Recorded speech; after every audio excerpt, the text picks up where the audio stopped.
एक शॉर्ट मौखिक order court ने प्रोनाउंस किया।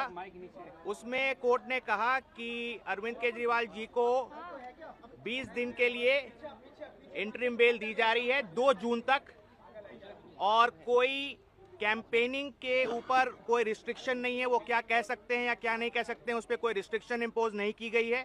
जबकि जब ऑर्डर भी प्रोनाउंस किया जा रहा था तब भी ईडी ने रिक्वेस्ट किया कि कोई रिस्ट्रिक्शन डाली जाए, लेकिन कोई रिस्ट्रिक्शन नहीं दी गई है। और 2 जून को उन्हें 2 जून तक की ये मोहलत दी गई है इंटरिम बेल की।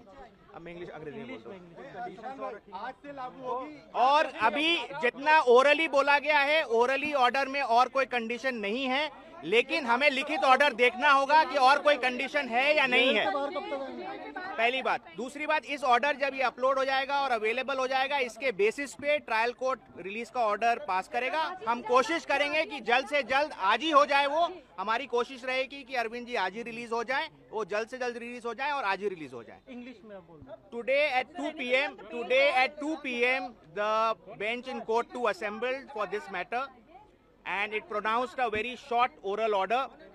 We have not yet seen the written order, which will be uploaded in the course of the day as we understand. And in that oral order, the court indicated that they are granting interim release / bail to Mr. Arvind Kejriwal, and that order of interim release will be operable up till 2nd of June, that is during the election process. And there is no restriction on his campaigning as to what he can say, what he cannot say while he is out in these 22 days. Any further aspect, we'll have to see the order and then only comment. So when do you think he'll be released? We are anticipating that the order should be getting uploaded quickly. We'll obviously move for release today itself. We'll try for the release today itself, and we hope that it should happen today itself.